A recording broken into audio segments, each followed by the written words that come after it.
gitu kan, akhirnya kredit Indonesia dinilai em, tidak terlalu baik oleh investor global. Nah, bagaimana Poli sendiri menilai potensi dampak volatilitas makro ini terhadap kinerja pendapatan yang mungkin dicapai di tahun 2026? Ya, baik Bu. Kami tentunya juga concern dan memperhatikan perkembangan yang ada tersebut ya. Di mana kita juga melihat di internal kita, maksudnya di Indonesia, untuk potensi wisatawan yang ada itu kira-kira di 120 juta. Di mana perjalanan wisata domestik ini dapat kami garap dan kami coba maksimalkan. Kalau kita bandingkan wisatawan asing di tahun 2025 yang datang ke Indonesia itu berkisaran di 18 juta. Nah ini yang kita masih jauh ya di bawah Malaysia, yang kita lihat bisa di 40 juta.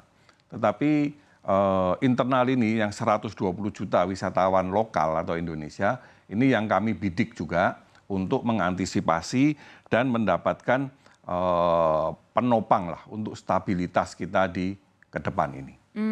Dan apa yang akan dilakukan juga oleh perusahaan Pak ketika dihadapkan dengan resiko suku bunga atau mungkin singkatnya saja persaingan pasar di tengah kondisi yang kurang stabil saat ini Pak?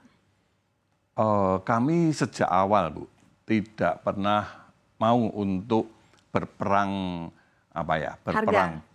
press list ya, harga ya. Karena itu membuat semuanya sama-sama berdarah-darah. Di mana kami cukup konservatif tadi, kami tingkatkan di internal yaitu inovasi dan kreativitas supaya semuanya bisa stabil sesuai dengan target budget yang kita siapkan semua. Salah satunya misal kita juga akan maksimalkan untuk pelayanan, hospitality, customer care, ya, kondisi kenyamanan seluruh customer itu yang kami tekankan di internal agar kita bisa untuk mendapatkan revenue par-nya tersebut. Gitu. Oke. Kalau misalkan apa yang akan dilakukan juga untuk mengelola resiko suku bunga pada saat untuk membayar kemampuan kupon atau obligasi di kondisi yang kurang stabil ini Pak, maksud saya? Sampai sekarang kita masih oke lah ya, belum sampai terganggu, tetapi kita tidak boleh terlena. Kita tetap waspada, kita tetap harus perhatian, ikutin perkembangan yang ada ini. Yang pertama terkait risiko suku bunga, itu dari pihak direksi secara aktif ya, untuk melakukan komunikasi dan evaluasi dengan institusi keuangan sebagai penopang dari company kami.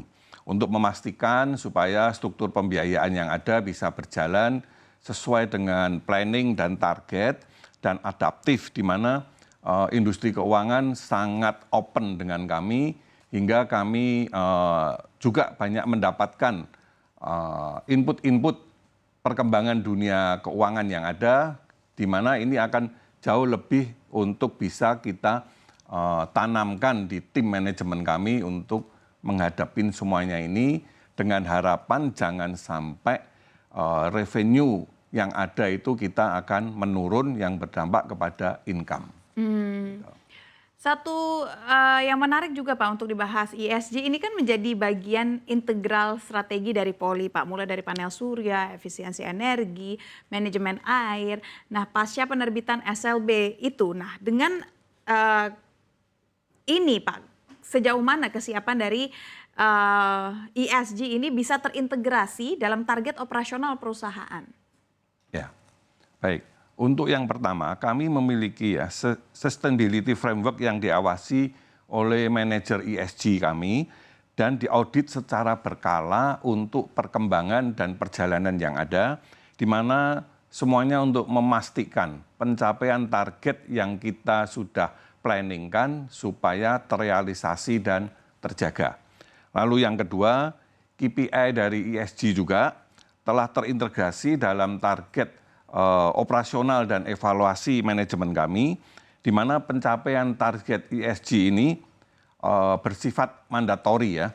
Apabila tidak tercapai, maka terdapat konsekuensi dalam struktur insentif maupun penalti sesuai mekanisme dari SLB ini. Artinya eksekusi dari progres ESG ini harus benar-benar menjadi komponen utama yang kita perhatikan supaya struktur obligasi dan kinerja manajemen dapat berjalan sesuai dengan planning yang ada. Lalu yang ketiga, untuk di tahun 2026 ini, tolok ukur keberhasilan kami meliputi implementasi panel surya atau solar cell tersebut di proyek-proyek utama kami. Ini yang kita perhatikan. Lalu yang kedua, peningkatan sistem pengelolaan air untuk efisiensi air yang ada hingga kita maksimalkan untuk kebutuhan yang lain-lainnya. Lalu juga pengurangan penggunaan plastik. Sekali lagi ini sebagai menuju inisiatif untuk zero plastik.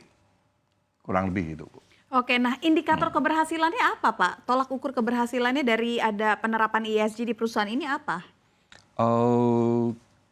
Kita melakukan ya evaluasi menyeluruh terhadap efisiensi yang ada ini dengan indikator yang sudah kita tentukan, di mana tadi manajer ESG kami akan memantau seluruh perkembangan yang ada ini dan secepat mungkin mengatasi bila terjadi penurunan atau tidak sesuai target yang ada tersebut. Dalam perspektif penguatan fundamental, Pak, obligasi dan strategi jangka panjang, jangka menengah apa yang memang dilakukan oleh perusahaan agar pertumbuhan top line, pendapatan dan bottom line ini bisa maksimal? Tadi yang kami sampaikan, Bu, di mana tentunya kita dengan konservatif yang ada ini dan pengalaman kita selama ini juga, yang sejak awal kita tidak berani gegabah ya atau terlalu over optimis, tetapi semuanya ini kita pantau day to day dengan manajemen yang cukup solid juga, agar apa yang semua sudah kita rencanakan harus dapat berjalan, hingga sampai hari ini yang kita rasakan juga revenue masih bisa tercover.